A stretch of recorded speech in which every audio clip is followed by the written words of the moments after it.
afternoon, everyone. I'm Elizabeth, your host for today. Welcome to this online lecture from speech to text, the ethics of Ricoeurs' long hermeneutic route. Our esteemed guest for today is Dr. Kanchana Mahadevan, professor at the Department of Philosophy, University of Mumbai. Thank you so much, ma'am, for being with us here. Now, for some quick announcements before we begin. You may note that this is an online recorded event organized by the students of the School of Sanskrit, Philosophy, and Indic Studies at Goa University. So I request all the attendees to please keep your microphones muted at all times. There will also be a Q&A session after the lecture, so you can ask your questions then by either raising your hands virtually or typing it in the chat box. The button to raise your hand is on the bottom right corner of your screen. The moderator of the session, Ms. Shafali, will then take up your questions one by one. Um, Moving on to the next part, I now invite Dr. Koshi Tharakan, Dean of School of Sanskrit, Philosophy, Indic Studies, to deliver the welcome address. Koshi sir, over to you.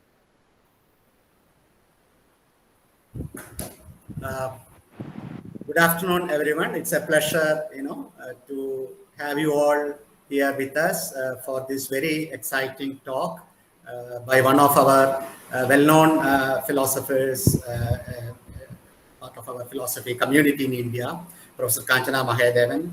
She's a long-standing, friend. Personally speaking, we knew each other for many years and have been, associated with many common, project seminars and all. Professor Kanchana is well known in the field of continental philosophy, particularly with Habermas, studies on Habermas, and also other socio-political thinkers associated with the continental tradition at large. She has also worked, intensively in the domain of feminist philosophy, applied ethics. Professor Kanchana began her career, academic career as a faculty of philosophy.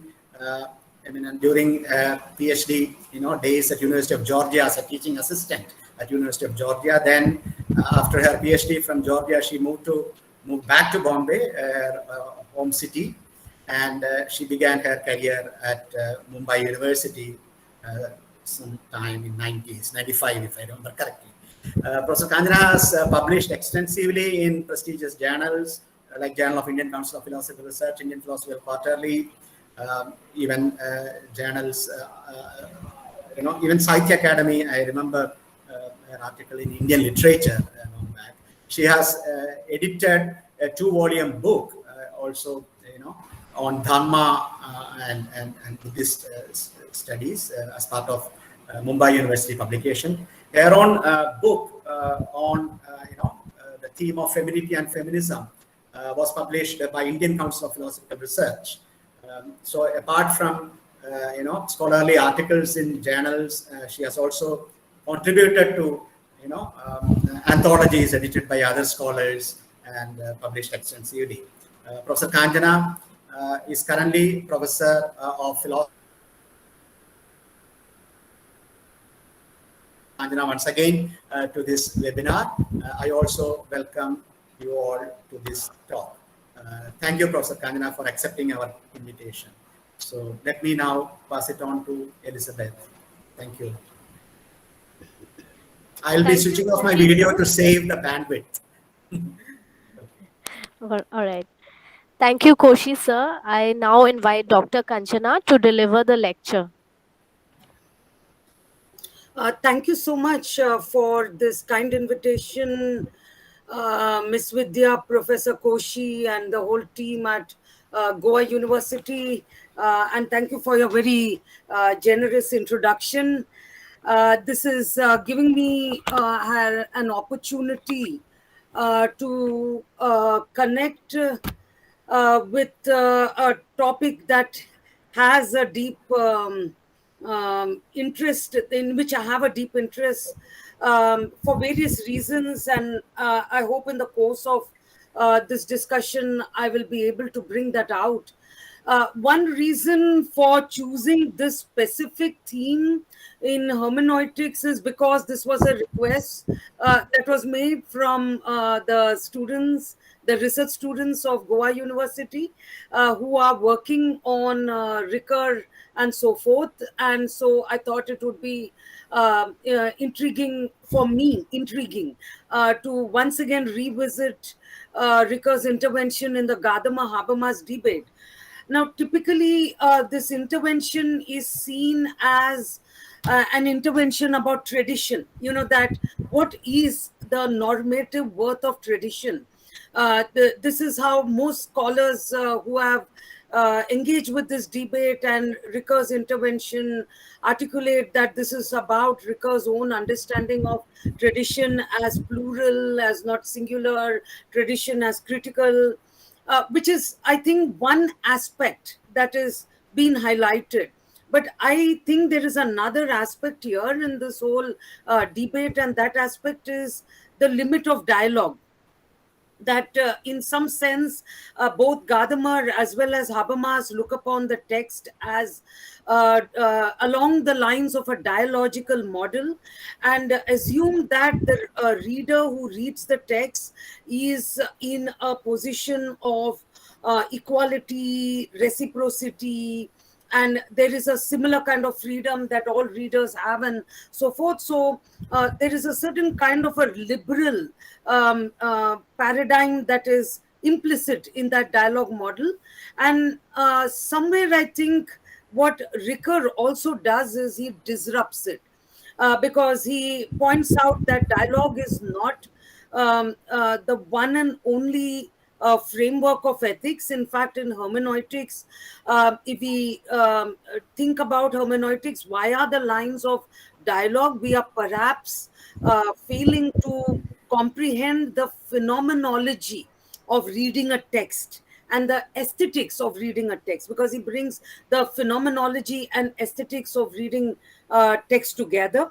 And secondly, if we think of the kind of suffering and the kind of dilemmas that the 20th century, at the time that he was writing, and this is, I think, multiplied in the 21st century, the kind of ethics that we are probably looking at, the kind of ethics that we should probably be looking at, is an ethics that is beyond reciprocity. Because if we go with the dialogue model, there is a certain emphasis on reciprocity, and here we find that there is an attempt made to get past that ethics of reciprocity to maybe be ethical regardless of whether there is a reciprocal gain that emerges from it. And that would be the kind of ethics that is implicit in something like forgiveness for certain terrible crimes that have happened. And that kind of a perspective would perhaps open up another dimension of ethics, that ethics is unconditional, not simply grounded in liberty, equality, and so forth, and solidarity, the typical liberal framework. And to an extent, I think there is a point that Ricoeur makes here that one needs to heed. So I'm trying to understand the dialogue that he has, that's a Freudian slip there. The intervention he makes in the dialogue, in the debate rather, between Gadamer and Habermas. And I'm also trying to see how he shifts it. What are the shifts implicit in that? And that is something that would be worth thinking through from an ethical point of view. Okay, so you have looked at the abstract. I'm sure everybody who's here. So I'll just begin by reading out. I'm very sorry that I couldn't bring in a PowerPoint, but then what I can do is at some point, I'll just clean up my text because it is a first time, first draft. So I'll just clean it up and I could circulate it after 2-3 days amongst you so that it compensates for not having the PPT. Okay. There are 3 parts to this paper. Or rather it's more maybe a semi paper because it's a work in progress. So I would say that paper is a very strong word. I would say that it's a paper in progress. So in the first part, I'm looking at Ricoeur and how he engages with Gadamer and Habermas. So he looks at hermeneutics as critical and critical theory as hermeneutical. And, in a sense, he says that critical theory and hermeneutics are 2 sides of the same coin, as it were. And we can't really segregate the two. And we can't think of them as having a binary distinction, binary opposition. So he gives us what Bernard Davenhauer, my teacher once upon a time, and also a very important scholar of Ricoeur, he has termed it in his book as the third way. Now my first part of this discussion, where I'm looking at this dialogue and again I use the word dialogue, I'm looking at the debate and the whole issue of the third wave that comes out of this debate between Gadammer and Habermas. I look at it through the lens of a thinker whose name I have already shared with you in the reading list, Robert Percy. So he gives this very interesting perspective. It's an essay that I think if you have not already read it, I would urge you to read it, because he looks at this whole perspective from the point of view of how should we understand tradition, and how he also critiques Ricoeur for not being plural enough in his approach to tradition. So the first part is to an extent influenced by his reading, so that goes without saying. But then I also go on to, in the second part, looking at time and narrative, particularly Time and Narrative Volume 3, and his discussion of what is the phenomenology and the aesthetics of reading. So I turn to that in the second part, where I try to understand how Ricoeur has made a shift from dialogue model of hermeneutics to the text model of hermeneutics, and how text basically doesn't afford us the kind of equal positioning that the dialogue model gives us. So how it sort of renders the hermeneutic activity a little more ambiguous and a little more creative, a little more also explanatory, because what he also does is he brings together explanation and understanding, which Gadamer has, of course, segregated, and in this sense he is similar to Habermas here, in that account. But then I point out in the third part that there are some dimensions that emerge in Ricoeur's own thought about the fragility and the unconditionality that human action confronts us with. So in the third part, I look at human action and how reading basically is a mediation that takes us to human action, which is unconditional and to an extent fragile. And how do we cope with this fragility, from Ricoeur's point of view? So here, one question that I do not have the time to explore, but that one could explore would be towards the end, the question about the relationship between forgiveness and justice, love and justice, an unconditional approach to action and justice. So this is something that would have to be explored, which I have not done yet, which I would like to do later on. Yeah. So I will just begin by now reading out this text that I have before you. The Gadama-Habermas debate between tradition and ideology critique from the 1960s is significant for Ricoeur because it is not restricted to the foundations of social sciences, but it rather raises the question of the fundamental gesture of philosophy. Ricoeur's own philosophical outlook was shaped by this debate in a manner similar to Kant, who maintained an equidistance from rationalism and empiricism.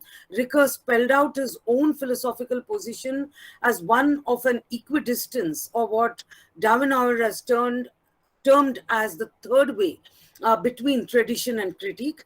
As Percy notes, Ricoeur offers, quote unquote, a hermeneutics of historical consciousness in response to this debate, particularly time and narrative, which is a work I have read because of Percy. So I'm very grateful to Percy for his piece, because that took me to time and narrative. And it brings out the task of philosophical hermeneutics as one of reconciling tradition and critique. Gadhammar. So now I'll just briefly describe the debate. Gadhammar on language and tradition. Gadhammar is deeply influenced by Heidegger in his account of both hermeneutics and language. Heidegger's hermeneutics of facticity and Gadhammar's hermeneutic philosophy stress on the finitude of historical experience. Importantly for Gadhammar, language is not equivalent to the intentions of the speaker, and it cannot be reduced to subjective behavior. And this point is deeply Heideggerian also, because he derives it from Heidegger's critique of the formal, instrumental, consciousness paradigms of language. And language is basically something that is ontological for Heidegger, and it has a world disclosing property due to which it cannot be controlled by any individual subject. There is a certain primacy which cannot be overlooked, and language for Heidegger is not merely the pragmatic human capacity to speak, but it is got a certain ability to reveal aspects of our lives to us.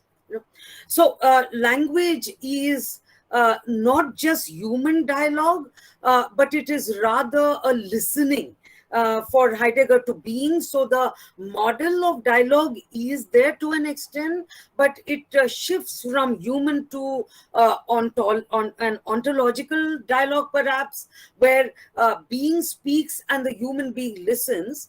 And the dialogue is one in which the world happens, the world appears, and so forth. And so language cannot be reduced to simply pragmatism or a certain limitation of human dialogue. So it is about revelation, showing things, making significant points appear, and so forth. Now, for Gadamer, like Heidegger, language is super subjective. He combines Humboldt's account of communication with Heidegger's notion of world disclosure. So he brings the two together, and language is for him world disclosure. It's a part of the hermeneutic experience, and its communicative dimension is important. Where for Heidegger, this doesn't matter because it is listening that is important, not the human being speaking back to being doesn't emerge as a possibility in Heidegger. It is more about listening. And hence, Gadamerian language, Gadamerian language adopts a structure and form which connects it with experience and which changes and undergoes changes constantly. Language operates behind the backs of the subjects who speak it, and it is in that sense something that human beings cannot control, and it is about their experiencing, but it's also about the limits of that experience, and in this sense it is a super subjective dimension. And language is a limit. It challenges the omnipotence of reflective consciousness. It allows for the binding power, or rather the normative power of tradition, as its practices are assumed rather than challenged, and tradition doesn't persist through an inertia, rather through the power of cultivation and renewal. Tradition becomes a thou or a subject. It is not an object. And in language, there is an intersubjectivity that is already at work, and an intersubjectivity that is produced. The intersubjectivity that is already at work becomes the normative basis of the intersubjectivity that is produced or innovated. Gadamer rejects the view that language is an instrument, because the instrumental view of language is not natural to human beings. On the contrary, there is a lengthy process of rationalization involved in making anything a sign. Further, the idea of a unity between concept, thought, and sign is something that is needs to be articulated in a way that surpasses the view of instrumentalism. The Greeks did not, he says, have a word for language, so the Greeks did not have a word for language, and language has an unconscious part where it refers to things and not just back to words. Just as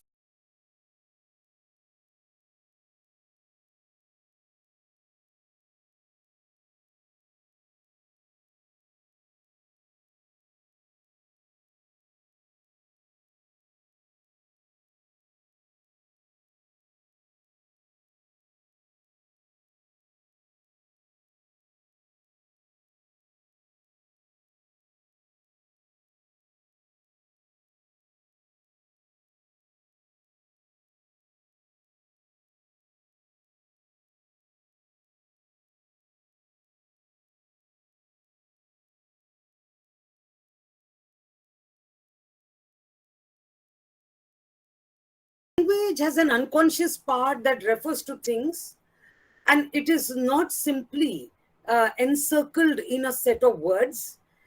And in the very early context, there was a unity between word and thing, according to Gadama, but then this early context of the history of philosophy, but this got split with the emergence of modernity and enlightenment.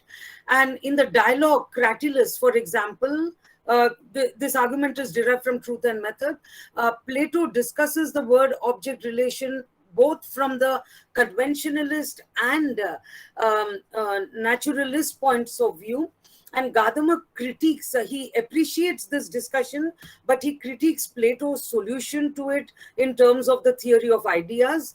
And both conventionalism as well as naturalism are problematic because they equally instrumentalize language. So against this, for Gadamer, language is not an instrument. It is not equivalent to the subjective behavior of its speakers, but it is something that is out there in the domain of intersubjectivity as a communicative medium. And there is, in fact, a dimension of an existential ontological dimension to language, from which he in fact picks up Heidegger and derives a certain dialogue paradigm from Heidegger. So tradition plays an inevitable role, according to Gadamer, in all walks of life, and we cannot shrug it off. And language is rooted in tradition. Language gives us a tradition, and similarly, tradition gives us a language. And on both sides, there is a certain aspect of embeddedness that they articulate with reference to human beings, that both language and its relation to tradition brings out what Heidegger calls the hermeneutic circle, where we approach the world with a set of preconceptions or vorurteil or the prejudgments, and the interpretation or hermeneutics becomes an ontological condition where everything that we do is filtered through culture. Everything that we think is filtered through culture. Everything that we speak is filtered through culture. And language also has an authority because it is got a hold over human beings, and it is via language. Tradition has an authority, and it is something that would need to be acknowledged. And the inevitability and the rootedness that human beings have in tradition. Now, this is the philosophy of language and its relationship to tradition. This is something that has been spelled out by Gadhammar in his work Truth and Method. So in his Truth and Method, he brings this out, and there was a review of Truth and Method that emerged from Habermas. Habermas reviewed this work, and he found it very conservative, that there is a rooted conservatism, because if so much of rootedness, if the task of language is to merely transmit tradition, and if tradition is also going to only give us language and the capacity to speak and so forth, clearly there is a limit there, and there is a determinism there. What happens to human freedom? This is his big critique when the review of Truth and Method came up. Then he later on the logic of social sciences in this text, part of that review got incorporated, and he wrote out a bigger critique of Gadammer's account of tradition and language. According to Habermas, the problem with Gadhammar is that his account of language does not do justice to the critical power that language has, because language is not simply there to disclose what is already given or to simply reinforce what is already given, but language also has some utopian dimensions. Now, Habermas's critique of Gadamer is rooted in his early writings, in his knowledge and human interest texts, actually, where he talks about the various cognitive interests that human beings have, and how Gadamer has failed to make a distinction between the cognitive interests that human beings have and the empirical experiences of what they are actually. And according to Habermas, there is a conflation between what we ought to be or what we aspire, our ethical what our ethical commitments, all of that is pitched against, according to Habermas, a certain factuality, facticity, if I may use this term, of a dialogue that we are. So there is a dialogue that we are, which is assumed by Gadamer to be normative. Now, a very simple, very naive example, but a significant example, is that if we think of who got to read texts in philosophy, so when it came to the Greek texts themselves, because Gadama valorizes Greek thought, he also valorizes the concept of a classic. Now, the slaves and the women in Western society, in Greek society, they did not have access to education, reading, and so forth. So clearly, the texts that were transmitted to only a few privileged members of Greek society. They were not transmitted to everyone. The other issue is, is there an automatic common dialogue that we are? we clearly, there is no automatic common dialogue that we are. And this is, in a way, I think if we look at Ambedkar, this is his critique of, I think, Indology also, isn't it? That there is no automatic dialogue that we are, where Sanskrit texts were easily available to all sections of society. They certainly weren't.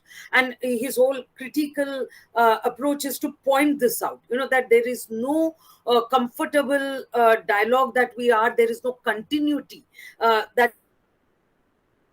there is, in fact, a break, and we have to emphasize the difference between what is already there and what ought to be, or what we aspire to be, etc. So that is one part of the issue. The other part is that language itself, according to Habermas, in his early writings, also he mentions this, that there is a certain non-empirical dimension to language. Carl Otto Appel would perhaps call this the a priori communication community, and so there is a certain a priori communication community that underlies all the actual speech and dialogue that we engage in. So when Gadhammar celebrates the actual dialogue of reading text from tradition, he overlooks the tension between the empirical and the a priori communication community. Here, of course, I'm also drawing Appel in because of the closeness in Appel's position and Habermas's position here. And we find that Habermas would similarly say that there is what is called the regulative role that language has in a Kantian sense, where when we introduce language, it has a certain emancipatory interest, so it is via language that we get to this emancipatory interest, which is an a priori interest, along with the technical interest, as he notes, in mastering nature, which natural sciences give us, and the practical interest of humanities in simply trying to apprehend what tradition is giving us, transmitting to us. So the emancipatory interest which language brings in would show the exclusions that prevail, would show how these so-called disinterested forms of inquiry are actually deeply interested forms of inquiry, and they do not include everyone, and there is a great deal that is left out. And the critique that he gives us is a critique that is similar to psychoanalysis and Marxism and so forth. So we find that a similar, now Habermas in his later writings, of course, abandons this view that there is this interest theory. This is abandoned in his theory of communicative action, etc., that he starts to write in the 80s. So this is the 60s and the early 70s, where he held on to an interest theory, and he went in the direction of a communicative theory. But again, his communicative theory upheld the view that language is regulative, and that underlying our actual speech, there are these idealizing presuppositions, which he terms as the ideal speech situation, and that this ideal speech situation is a regulative ideal. It is not something that is already realized or can be realized, but it can be used as a tool for critique. So language enters in order to critique a tradition, in order to critique the empirical actuality that is already there. And we cannot simply coalesce language with tradition the way Gadamer has done, according to Habermas. So that is the critique that he spells out. And I think there is a certain way in which this critique of Gadamer, even though it is written in his earlier phase, we could read it into his middle period writings, of the 1980s, particularly because his critique of neoconservatism, etc. I think that would have a connect with this kind of criticism that he's making on Gadhammar. So the problem is that Gadama, we know this with Gadama, that there is a prejudice against prejudice. Gadama says the Enlightenment prejudice against prejudice. This is something he wants to tackle, and what he means by this is literally the word forurtile as in prejudgment, that there are presuppositions that underlie everything that we do, and without these presuppositions, basically one cannot even think. So that is what Gadamer is trying to articulate, but at the same time, Gadamer makes this distinction between enabling prejudice and disabling prejudice. Now, what is the criterion of an enabling prejudice? What is the criterion of a disabling prejudice? Isn't the power of critique playing a role in this? This is something that Gadamer really doesn't bother to bring out in his response to Habermas, because Gadamer wrote a response to Habermas, but somehow that dialogue did not click, it did not take off, and it sort of ended there in a midway. Nothing came out of it. So it is here that Ricoeur steps in, and he would say that the text, of course, that I refer to is Ethics and Culture, Habermas and Gadamer in Dialogue. In case you're finding it difficult to get an e-copy of any of the texts, in fact, that I have mentioned here, you could ask me. I have got it scanned, and I could send you a scanned copy of this particular text, which I think would be useful to have if you don't already have it. This is for the students, of course. Ethics and Culture, Habermas and Gadamer in Dialogue. I think it's a very, very interesting essay, and it's worth reading through. So if you already don't have it, do let me know and I'll send it across. Ricoeurs Third Way, he says that there are issues that he has with Habermas, and there are issues that he has with Gadamer. And what he basically is trying to do is he's trying to reconcile, or not even, I think reconcile is a strong word. He's trying to rather show that underlying Gadammer's hermeneutics, there is already a critique that is present, critique in the sense of a distanciation that is at work, because you cannot do hermeneutics without distanciation. And so Gadammer need not have this allergy to distanciation. And similarly with Habermas, he need not think of tradition as inevitably conservative, because it is possible to have a tradition that is critical, and the Aufklärung or the Enlightenment tradition to which Habermas belongs and to which he owes allegiance is one such critical tradition. So tradition is not one homogeneous whole, but that there is a great deal that diversifies it and so forth. So as he puts it, you cannot adopt a 0 point against, this is a quote, Ricoeur, against prejudices, because our critique itself makes hermeneutic presuppositions inevitable. So Habermas's own theory of interest, and to this, even though Ricoeur did not mention it, I will add it here, Habermas's own theory of communicative action. That those are the presuppositions that underlie Habermas's critical approach, the kind of regulative normative perspective that he has on language. And there is a distinction that Habermas makes between the empirical and the cognitive with his interest theory, or between actual speech and communicative action in his later writings. And this is an untenable distinction, because there are certain assumptions, empirical assumptions made about human beings, their capacity to talk to each other, etc., which means that in Habermas also, the so-called ideology critique position has a philosophical anthropology that is already there. So there are certain anthropological assumptions that he makes. He puts them to philosophical use, and we can't simply shy away from that.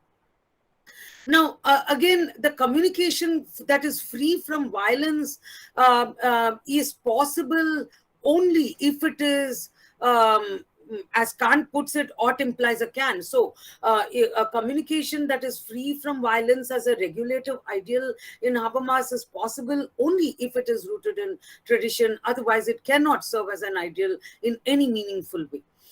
Then again, the ideology of science and technology are deeply problematic for Habermas because, and this is something that he maintains, I think, consistently from, again, from knowledge and human interest to his communicative action perspective, as well as very recently in responding to the coronavirus. He has talked about the limits of trying to know, the limits of trying to master some fact, in a positivistic mode. So clearly, the ideal of science and technology, if it is basically the mastery of everything, or the attempt to know everything, that ideal is not really going to work. It would be a very, very restricted ideal. And that is an interesting point. And however,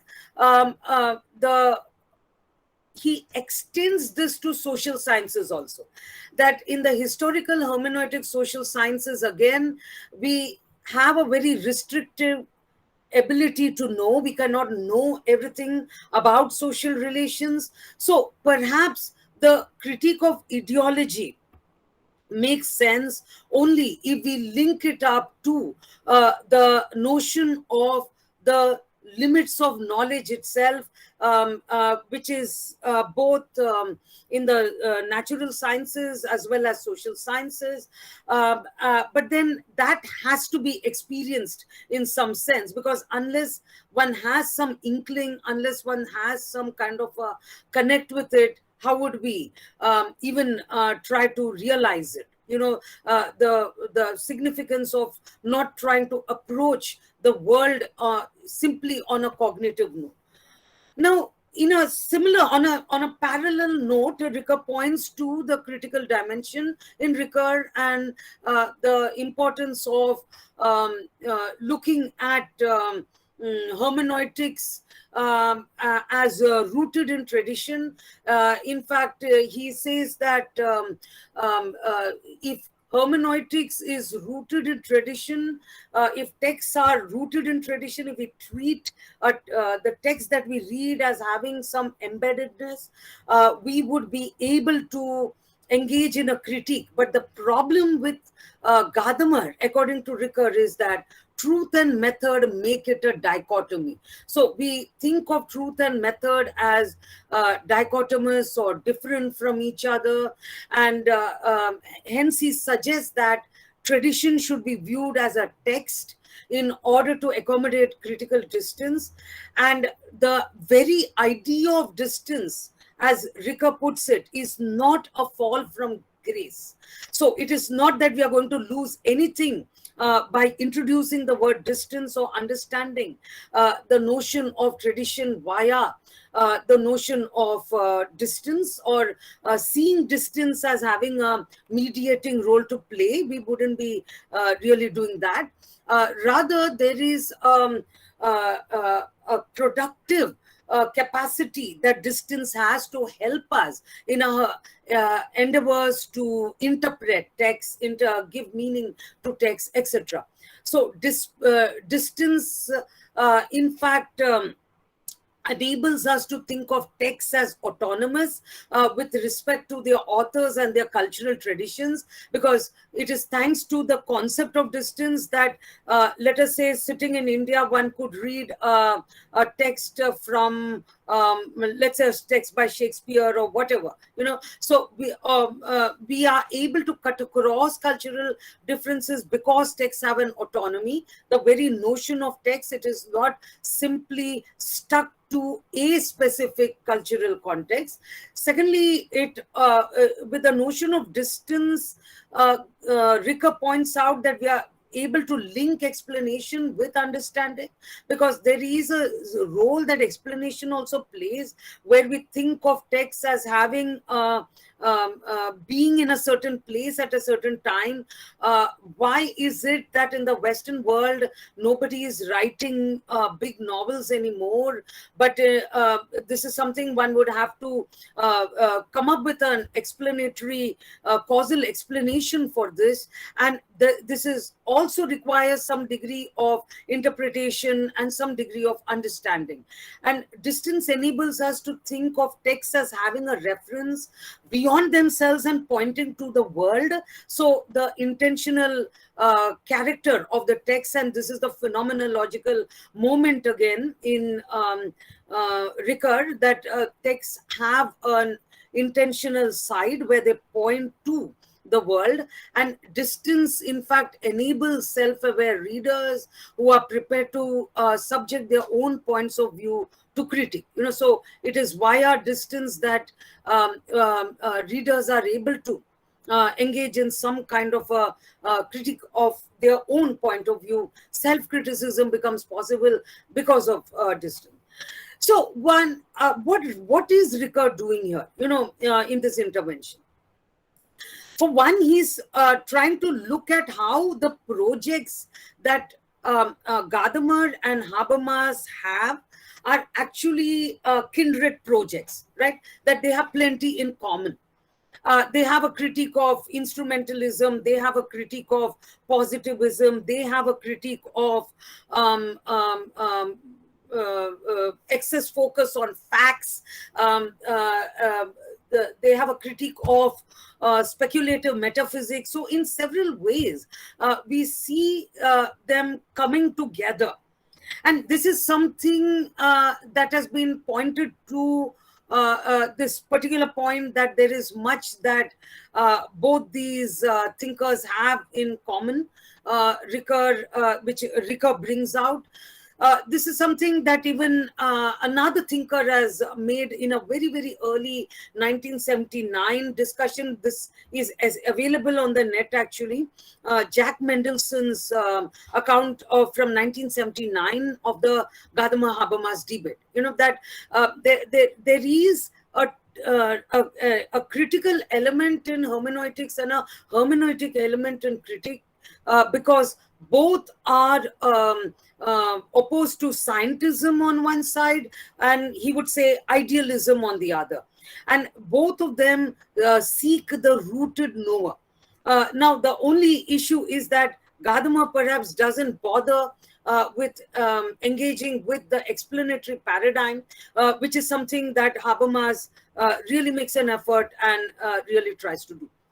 So there is a certain rootedness and the possibility of negotiating that rootedness in a critical way, by reconstructing, by not being necessarily conservative and so forth, and by understanding tradition in ways that are plural, in ways that are diverse, where tradition doesn't have to mean just one thing, so, and this is to an extent also there in Heidegger. If you read Heidegger's Being and Time, and in the introduction to Being and Time, Heidegger makes it very clear that tradition is not something that you are going to find ready-made. So it is not a ready-made object that can simply be picked up, but on the contrary, it is something that we make an effort towards, we rethink, we reconnect, and so forth, and we reconstruct, basically. And all of this requires distance and rootedness. So there is a certain dialectic of being distant and yet being rooted, that is a part of our hermeneutic outlook. So this opens up the notion of tradition as not such a bad idea. But then the problem with Gadhammar is that he does not engage with the issue of distance. So how do we bring in a sense of distance despite being embedded? Gadamer doesn't really develop that adequately. He doesn't develop the notion of explanation also. He is dismissive of explanation and pitches it against understanding. That is perhaps the problem. Now, I want to point out that here, this is all very useful, very important, and I think it is of particular value because today, when we are doing philosophy in particular, I think this debate, I have tried to show in the past that when we read texts that are traditional texts or texts such as the Mahabharata or texts that are handed down or oral narrations, etc. There is a distancing moment and an embeddedness that is going on there, and there is a constant attempt to retell things, and we fail to do justice to the retelling part. So nothing, it's our inventions are not creation ex nihilo, but they are actually retellings. And so from that point of view, I think this particular debate between Habermas and Gadamer is a very significant one. And in fact, my own position here is that Habermas has, I think, to a great degree misunderstood Gadamer. And I would think that their projects are actually quite close to one another. And one need not think of them as really dichotomous. Okay.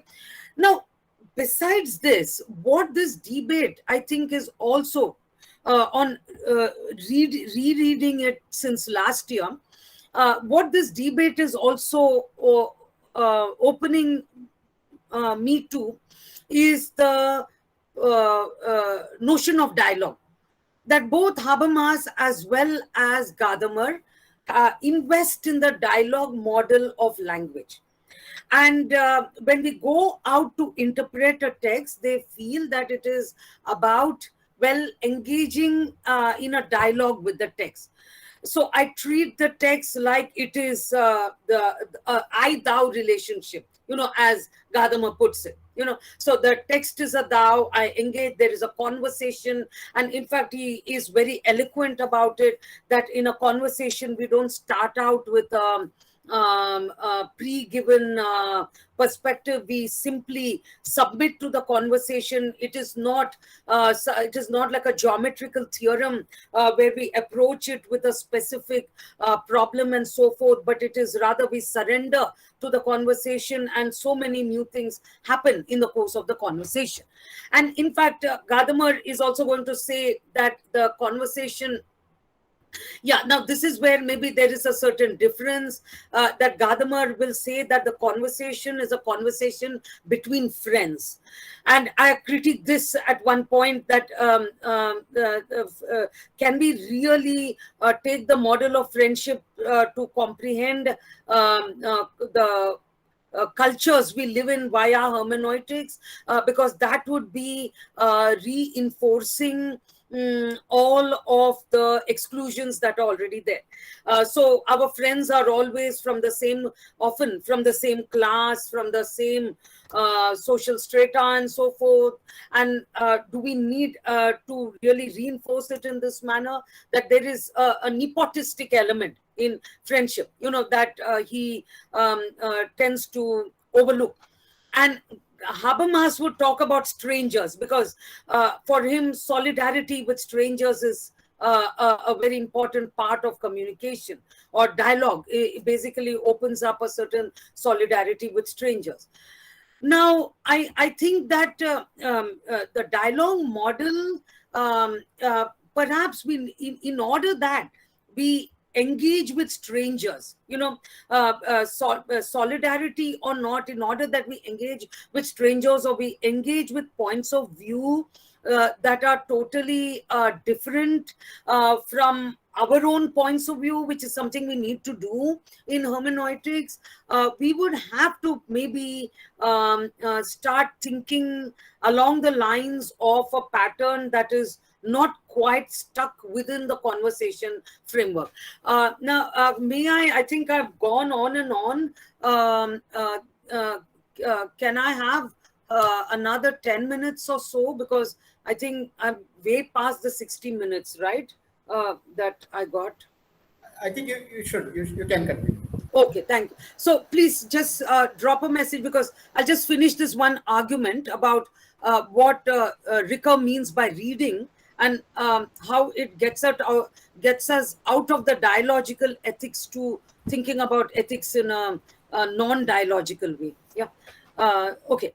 So Ricoeur's account of reading a text is a process of being close and it is yet distant. This is from Time and Narrative, Volume 3. And it fulfills the task of various tasks. The task, in fact, he picks the tasks from across the board, Habermas as well as Gadamer. Understanding, explanation, and application, all three are at work when texts are read in specific context by readers. And particularly, he points out that the phenomenology of reading is linked to a certain aesthetics of reception, because we have a text and we have that which surrounds it. For Ricoeur, this basically implies that texts have a world, and he wants to avoid texts as being determined by the world, and as Marxism does, and texts as being totally independent of the world, as structuralism has done. And we find that Ricoeur notes how the literary text transcends itself towards the world. The world of the text is marked by its opening to the other. So the text is, in its intentional moment, is open to otherness, and the world of a text is a transcendence in immanence. These are his words, transcendence in immanence. I quote him here. And so there is something excessive there in relation to the structure of the text. And there is also a certain anticipation that emerges when we start reading it. And this is not all written down, so it is something more than what is written. The process of giving meaning is something more than simply reading of what is written. It is about thinking and creatively reconfiguring this, as he puts it. So there is, in fact, a process, therefore, when we start reading the text.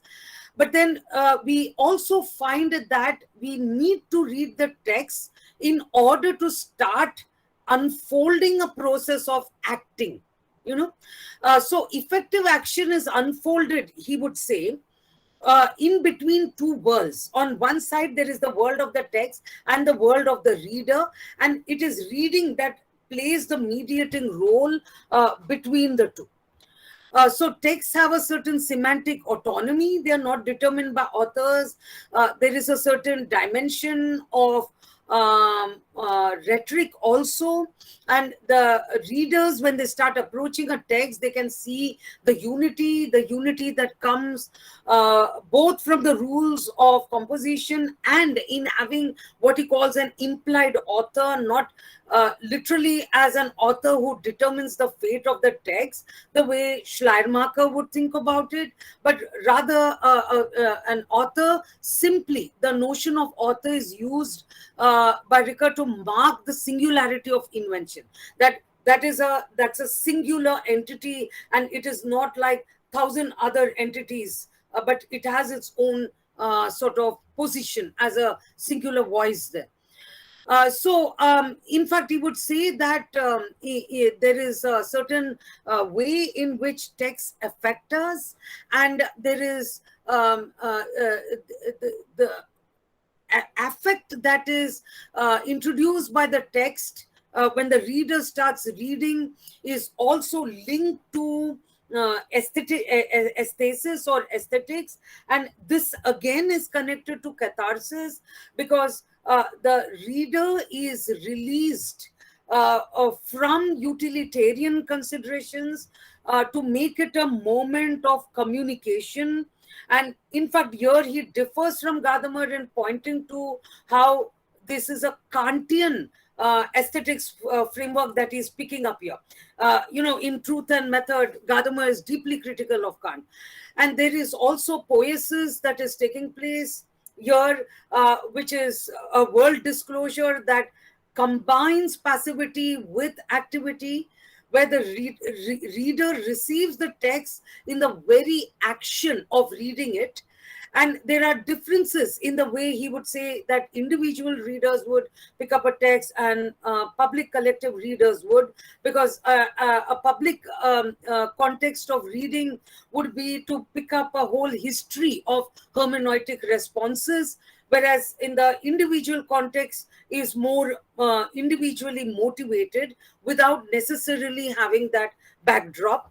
And he relates this to a certain notion of what Husserl would call perceiving the world through partial images and putting a whole object together by looking at it in a piecemeal, partial way.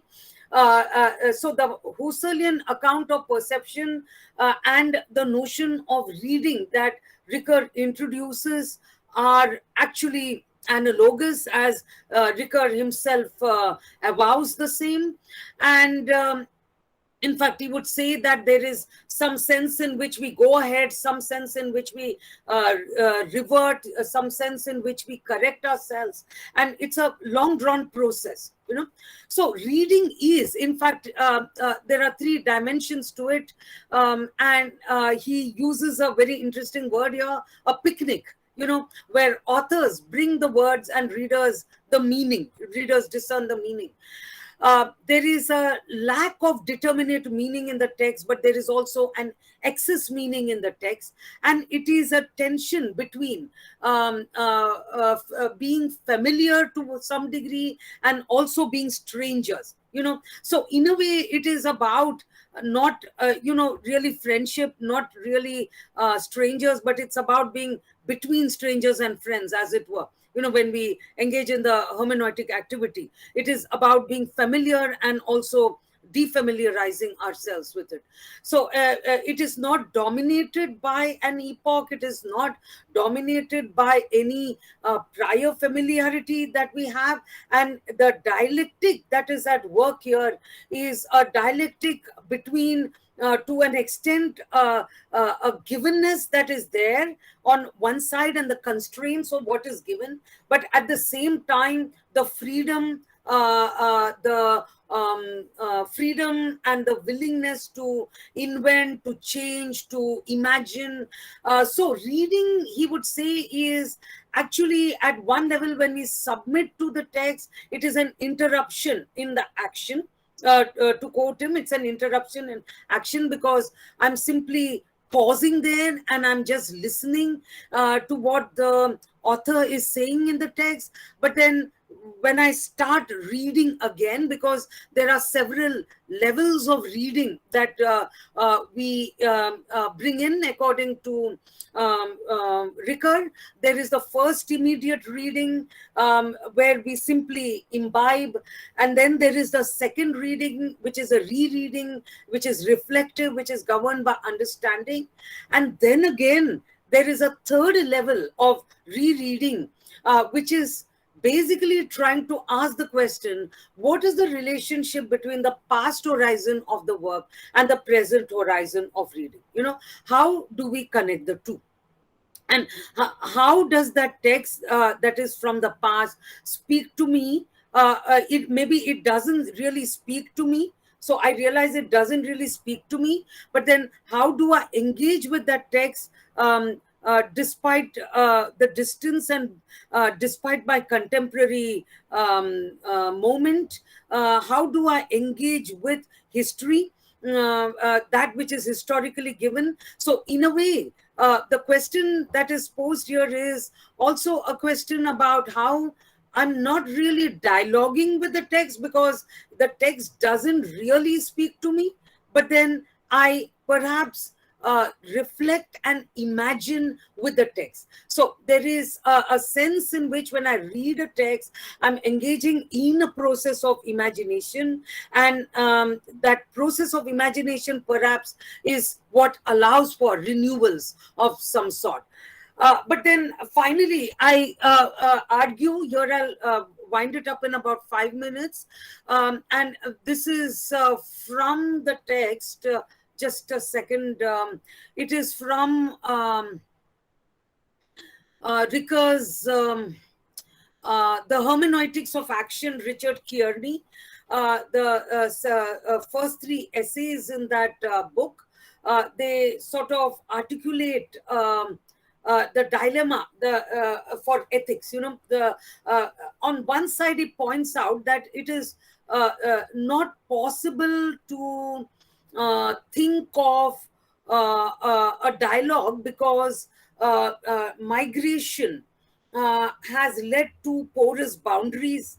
And he, in fact, the long route to hermeneutics that the title speaks here is about how it is not possible to simply have a self-expression moment.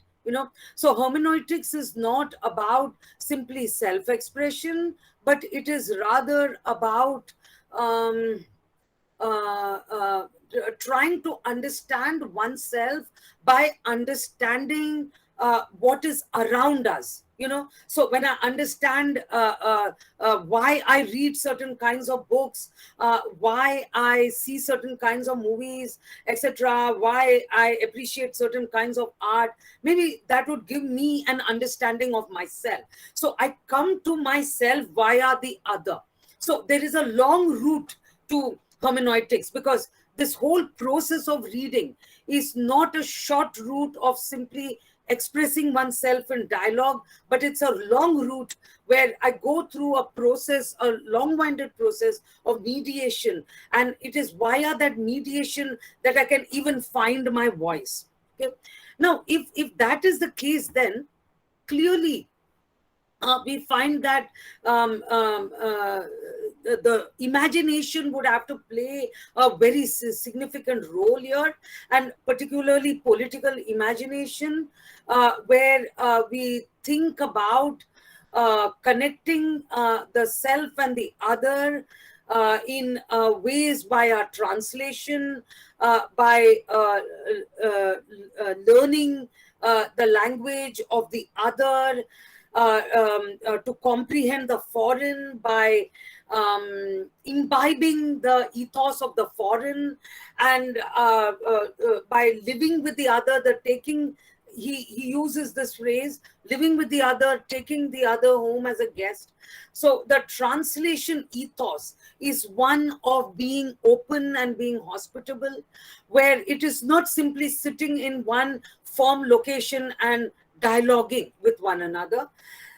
It is also something that opens up this whole entanglement amongst human beings, that the self and the other are entangled. Hence, you can't really talk of a dialogue. Different nations are entangled, which is why a certain cosmopolitanism perhaps is opened up here. So we are entangled in stories, as Ricoeur would say, and there are personal life stories, etc., are what are told, and by others, we need to take responsibility for the stories of the other. We also need to have a certain sympathy for the stories of the other, because even though we have not initiated it, our identity is inextricably linked to those of others, and hence it is via the other that we can think of these ourselves, and hence we need to open up to those stories. And moreover, it is also, when we start opening up, it is also about engaging with suffering, and particularly the sticky problem of the wounds that are inflicted by the violence in history. And there is on one side the suffering that we endure that he talks about. And there is also the suffering that we inflict on others. Before we start um, um, um, thinking about our own suffering, we have to actually imagine the suffering of others before examining our own. And it means, therefore, that the debt to tradition, right? So that is how he starts out in the whole Gadamer Habermas debate. But in the course of his whole account of tradition, the debt is really something that would have to be, I quote him here, shattered, because there is something excess that emerges, which cannot be understood through categories of equality or evenness. It is not about being even. And so sympathy, in fact, or imagination requires a shattering of debt, especially when there is suffering. It is only when we get past the retribution mode, the mode of debt, and understand that surfeit dimension that is there in our activities, that we would be able to do what he calls an unconditional act, which is that of um, um, being kind, or whatever, caring to the other, being loving to the other. And it's about exceeding, because justice is again rooted in a certain dimension of equality and distribution within institutional framework, whereas the notion of unconditional shattering of debt is something that would really open us up to the excess of forgiveness. And it is a superabundance, actually, where you think about moral life along a poetic mode, uh, uh, where he gives the example of um, mm, uh, uh, the suffering that was inflicted on the Federal Republic of Germany, and Václav Havel writing to the president of the Federal Republic of Germany for forgiveness because of the suffering that was inflicted on the Sudeten Germans after the World War II. Or it is the forgiveness that is sought by the German people from the Jews. Now this kind of forgiveness would be necessary in order to, well, keep culture alive. And this kind of forgiveness would be possible only if there is a certain aesthetic outlook, where we think beyond the equality or the contract model, as it were, of ethics. In a way, it's similar to the Kierkegaardian critique of ethics, that it is based on a certain contract model, and one needs to get past the contract in order to think in an unconditional way, in order to act in an unconditional way. And it is reading that helps us do that, reading where we don't simply think of it as exchange of dialogue, of giving and taking all the time. It's about giving but not necessarily taking. It's about taking but not necessarily giving. And so that notion of unconditional, the notion of unconditionality, we become sensitive to it through acts of reading. And so reading perhaps might lead to some kind of a transformative action. Yeah. Thank you so much for your patience. Thanks a lot, Professor Kanchana, for a very Thank you, interesting ma'am. talk on Ricoeur. Yeah. I request Elizabeth to proceed with the session. Thank you, Dr. Kanchana, for first of all accepting our request on speaking on hermeneutics. Your lecture was so intriguing on spoken Ricoeur and what he has to say on the views of Habermas and Gadama on language. So we thank you. And now we open the floor for questioning. Um, So I request Shefali to please conduct the Q&A round. Over to you, Shefali. Thank There you, are some Elizabeth. questions. There are some questions. You can see the chat. Uh, can I? Can I? Yes, do go ahead. Yeah. Hello, Professor Kanchana. Lalan here. How are you? Hello, Professor Kosi. कैसे हैं आप? Good to Nice see. to see you here, Professor Lalan. Yeah. Yeah, yeah, yeah.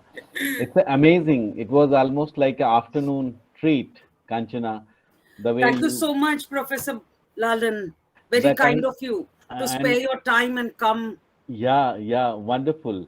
Actually, it has given me an opportunity to refresh one's own, basic understanding about Paul Ricoeur, Gadamer, and Habermas.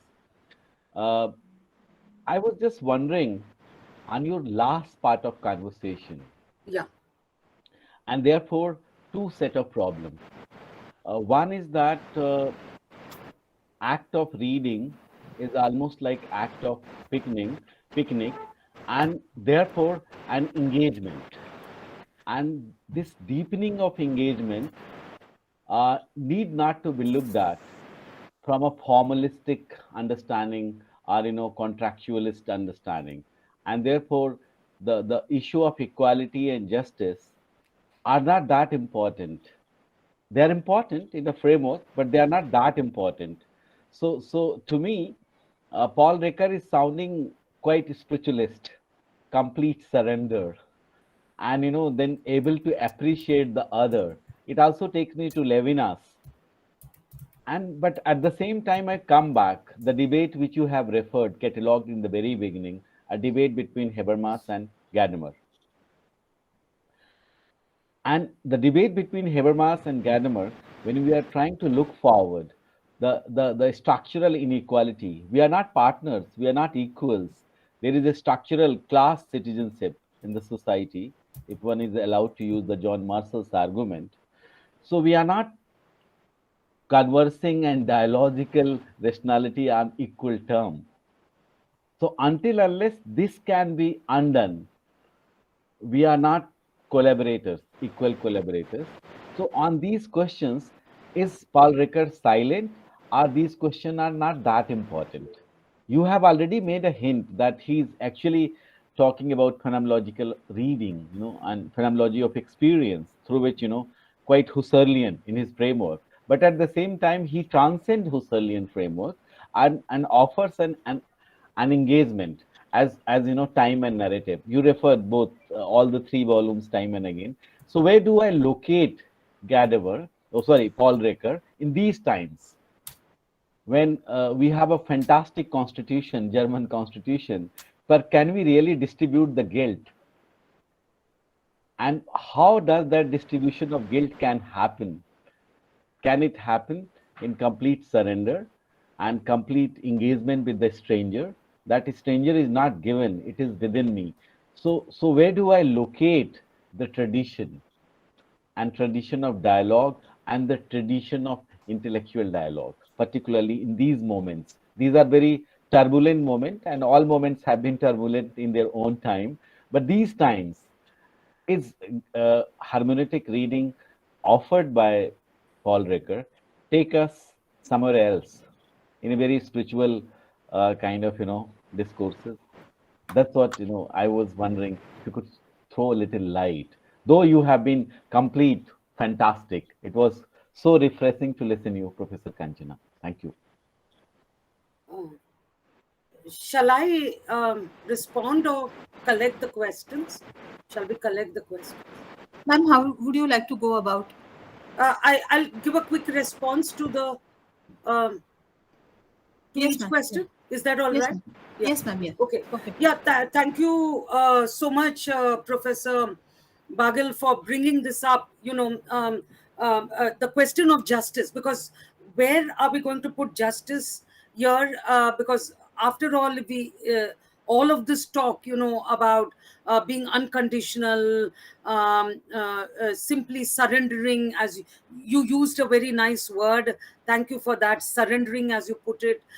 All of this is heading in another direction, which is a little more spiritual, and how would one make political sense of this, especially when there is a structural inequality? Because after all, we are looking at structural violence, structural inequality, and so how do we make sense of it? I think basically what one could think of is that for something like the juridical model, the contract model to work, one would have to presuppose a great deal that is non-contractual. So if one were to even take up a responsibility for the Holocaust, even if one is not directly responsible for that Holocaust, but if one is in a position of privilege, one takes up the responsibility for that Holocaust, one would be able to maybe initiate an affective relationship with others, relationships of care, relationships of love. And on that background, one could then think about distributive justice, rights, and so forth. So one needs a wider, I read Ricoeur as articulating the need for a wider affective tone at the non-institutional level, regardless of who is to blame or who is guilty, regardless of that, in a sense, accepting responsibility and unconditionally having the capacity to love and to care. Maybe that can be the basis of then initiating a good public healthcare system that would help us out, or which is what we need very direly, for example, or jobs, or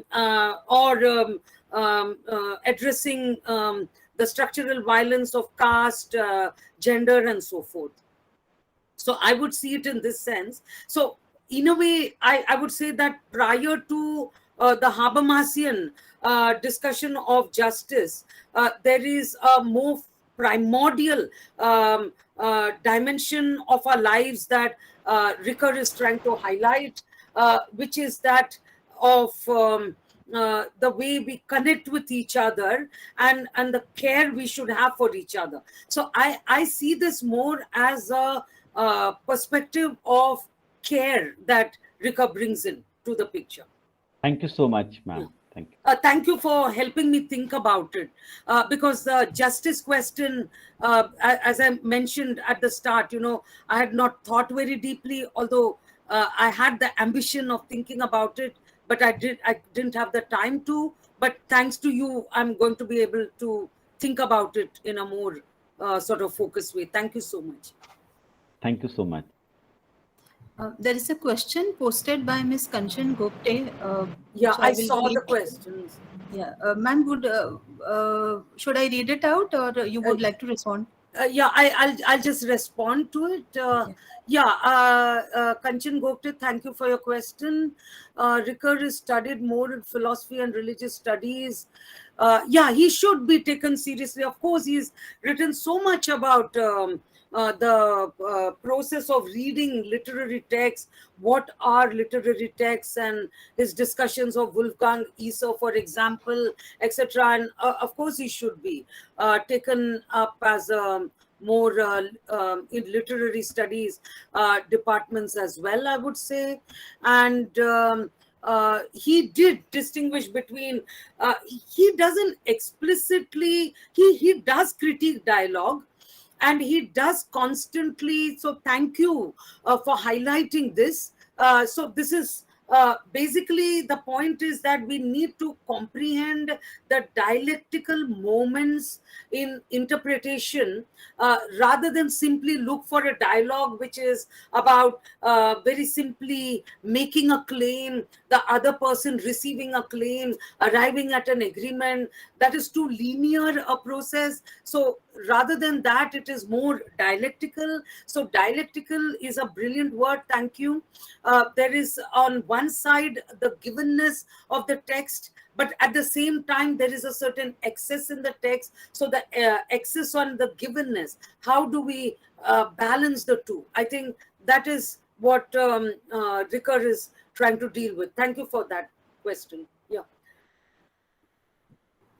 Yeah, thank you so much, Dr. Anjali Mohan Rao. Lovely to see your message. Ma'am, may I ask a question? Yes, Dr. Alok Tandon. Yeah, very happy to see your Yeah, lovely smiling to see face. you. Thank And you. Koshi, also to you also. Hello, sir. I joined very late, but what I heard and what I could gather, I think it is very important in our context today. This relates to how to relate to tradition. So would you like to throw some more light on how to appreciate what we call Indian tradition or Hindu tradition, or taking into the example of Ramayana, Mahabharata, so how to look at them? This is I think the very important question in our context, because it relates to how we look at our own culture also.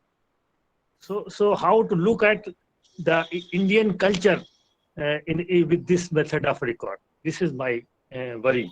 So thank you very much. Thank you so much, Dr. Tandon, for your important question. I have not focused so much. My focus here is more on trying to shift from the dialogue model to the text model, and how that text model opens up a way of being ethical, which is not based on the evenness of equality, that everyone may not be equal, but we can still be ethical. So and that is what something like forgiveness or care, etc., those kinds of notions are crucial there. That is what I'm trying to point to. But then the tradition question is important, on which I have written earlier, but not with reference to Ricoeur so much, but with reference to Gadhammar. I think that Ricoeur is right about his reading of Gadhammar, that tradition is not one thing. Tradition is plural, inherently plural. There are many traditions. Not only that, in a tradition, something that is transmitted would have to be read and reread. And in the course of reading and rereading it, we innovate and we reconstruct it. So there is no such thing called a ready-made tradition that is homogeneous, that is simply picked up, etc. So when it comes to epic works, after all, it is in the Ram Leelas and in the retellings of Mahabharata, in the performances, that reinterpretations are often done, isn't it?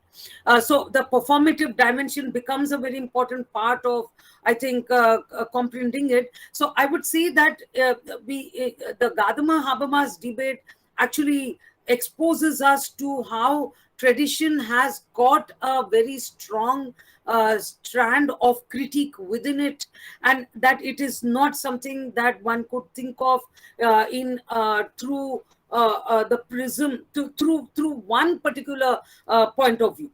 Let's put it like this: not just one particular point of view, but there are several perspectives there, and so we are thrown into that. And we also, so the diversity or the heterogeneity that is inherent in tradition, I would say. And secondly, it is also innovative, that inevitably there is an innovativeness to tradition that is inevitable.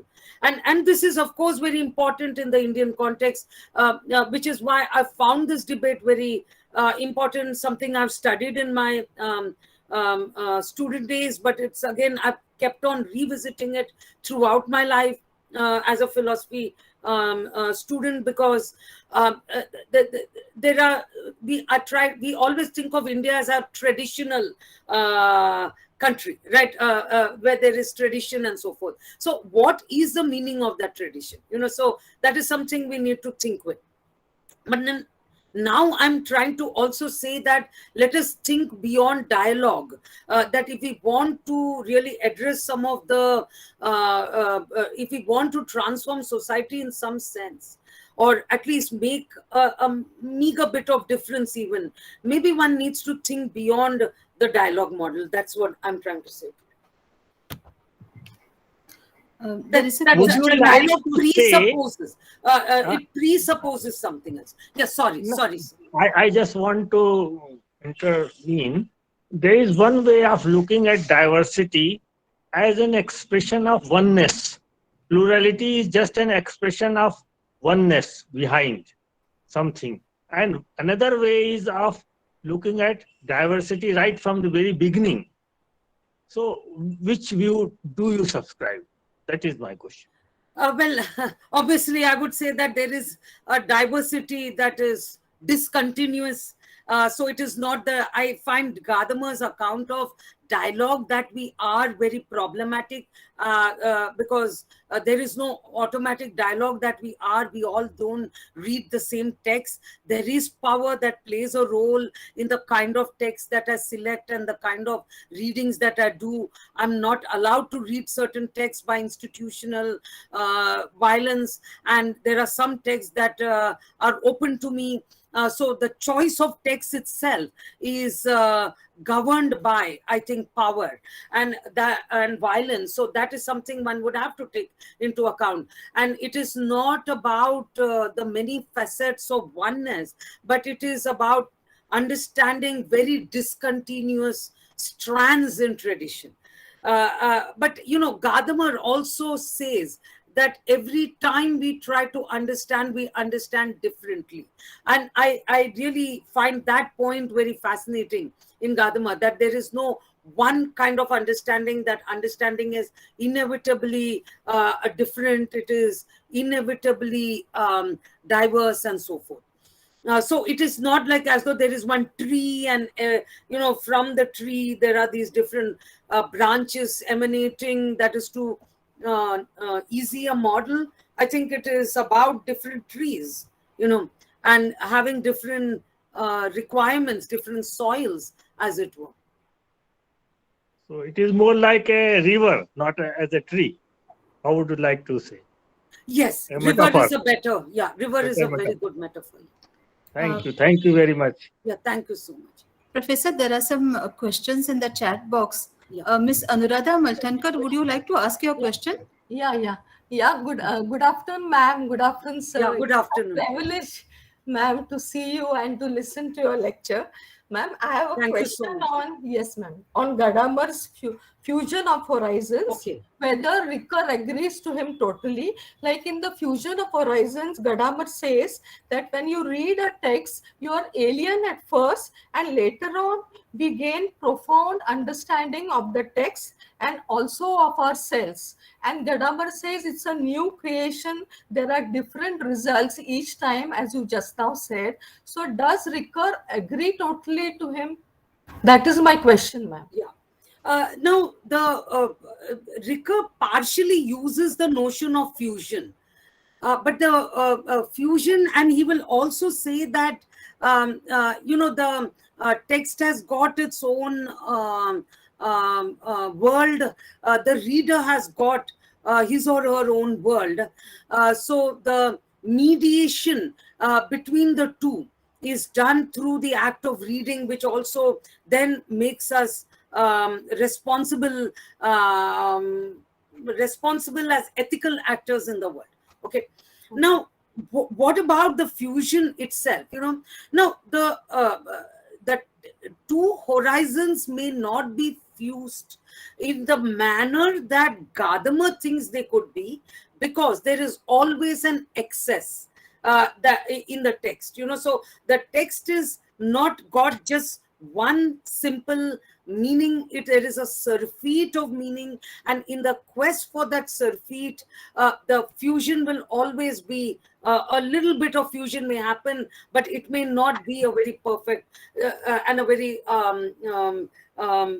comfortable fusion. So the fusion of horizons, as Kanchan Gokte had pointed out earlier, is dialectical here in the case of Ricoeur, whereas in the case of Gadamer, it is dialogical. That's the difference. Yeah. Okay, ma'am. Thanks. Thank you for that excellent question. Yeah. Thank you, ma'am. Ms. Jyoti, would you like to ask your question? Yeah, thank you, ma'am. Good evening, Professor. Yeah, My name is Jyoti, and I finished my MA from University of Hyderabad. Last Saturday, I took the exam for NET GRF, and hopefully, I will be able to start with my PhD next year. All the best to you. Thank you, ma'am. So, like my short, naive philosophical career, my question is also very naive, but I will still put it on the table. So, like, as we have understood language from your talk, it is supposed to be understood as a power of cultivation and renewal of tradition. It allows binding of normative power and as a reflective consciousness. So, just two small questions as how do we understand language as a reflective consciousness? And second, that as you said, that tradition is not something ready-made, but it uses language to reinvent it. So is language here used as an instrument? I mean, that definition of language, will that apply here? Okay. Yeah, thank you. That's a complex question that you pose. All these thinkers are critical of the instrumental view of language. That language is a tool for reporting something, mirroring something, to, Richard Rorty. It's not a mirror of something, to use his expression. But then at the same time, there are Gadhammar as well as Habermas think of language along the model of communication. That the language is about people sitting together and trying to make things transparent in a conversation. So conversation model is something that they emphasize. Either like Gadammer would talk about the actual conversation, or then like Habermas, the conversation would be ideal, but nevertheless, the conversation model is something that they aim at.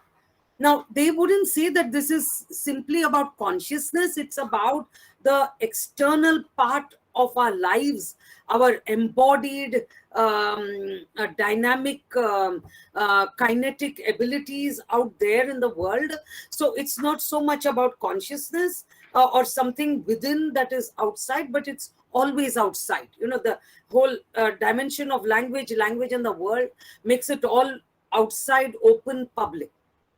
Now, in the case of Ricoeur, he is not going to say that language is something that is based on the framework of communication, where people are sitting around the table and trying to articulate a certain point of view and make things very transparent.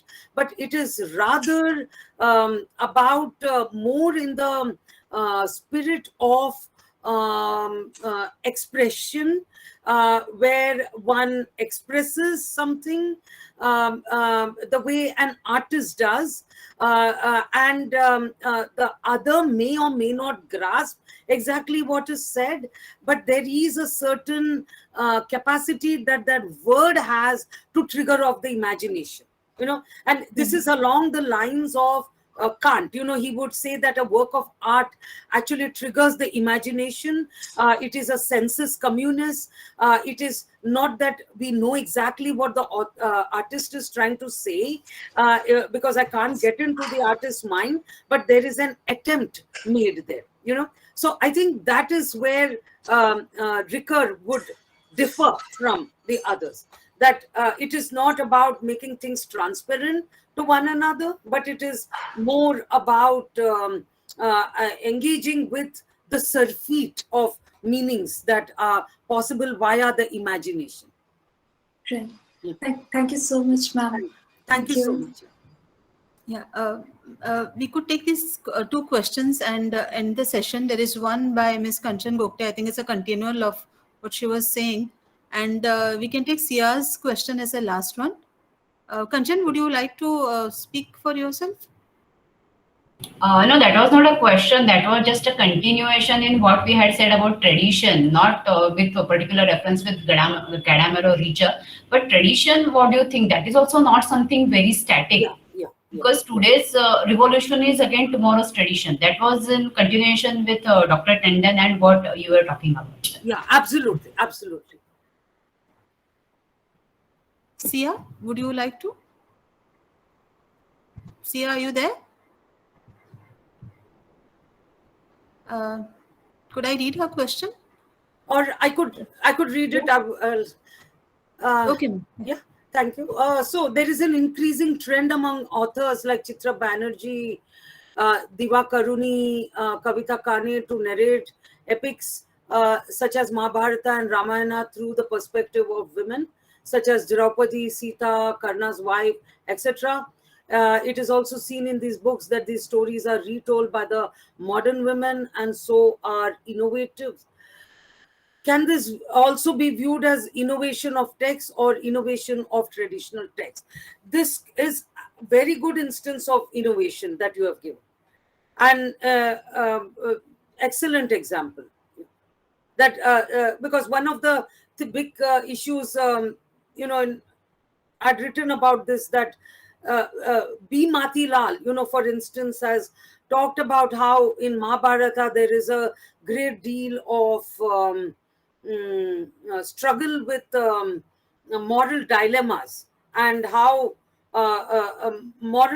so it doesn't have a one straight answer to a moral question. That is what makes Mahabharata interesting. But the problem is that he only quotes the mainstream examples of Mahabharata, like Yudhishthira, etc. So how about thinking from the perspective of Draupadi and so forth? Yeah. Sita's Kitchen is a work that one could look at again.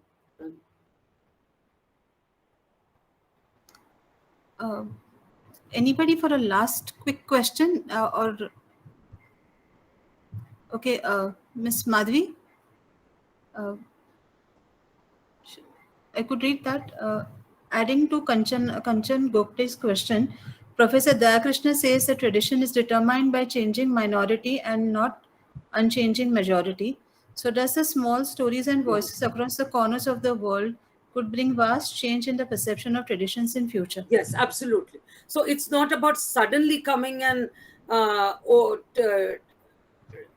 changing everything overnight, but it is about making a small attempt, picking up one character from Mahabharata, a woman character, and then the second, and then the third, and then it keeps increasing. And it's also about this Simon Brodbeck has used this term. He's a scholar of Mahabharata. It's about eavesdropping, so it's about trying to eavesdrop, and it's about trying to listen to voices that you have not already heard, that have not become the kind of mainstream hegemonic voices. Yeah, certainly. So it is in philosophy. It's also Otto Neurath, right? The ship, that in order to repair a leaky ship, you don't get outside it. You have to change it from within, plank by plank.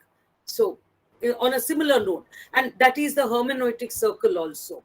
A similar kind of framework is taking place in the hermeneutic circle. Thank you so much for your question. Due to the paucity of time, we would like to close the question and answer session. Anybody who has a question could maybe write to us, and we would forward the questions to Professor Mahadevan. Back to you, Elizabeth. Thank you so much, Shefali, and thank you all for your questions. We are sorry that we could not take all the questions. The rest of the question, please write to us, as Shefali says. Moving on to the last section, I now invite Sandra to propose the vote of thanks. Sandra, over to you. Okay. Good evening to one and all present here. Am I audible? Yes? Yes, Sandra, you are. Yes. Go ahead. Thank you so much. On behalf of School of Sanskrit Philosophy and Indic Studies, Goa University, I take this opportunity to propose this vote of thanks. First of all, I extend a heart and mind-filled gratitude towards today's eminent speaker, Professor Dr. Kanchana Mahadevan, initially to accept our invite and to enlighten us with pearls of wisdom on such a crucial topic. We are deeply grateful to you for such an insightful lecture, madam. We would also like to thank the Dean of School of Sanskrit, Philosophy and Indic Study, Professor Koshi, for his constant support, guidance and motivation for this event and also all the events in past and also upcoming events. We are grateful to Professor Sanjot ma'am for helping us in all the ways possible.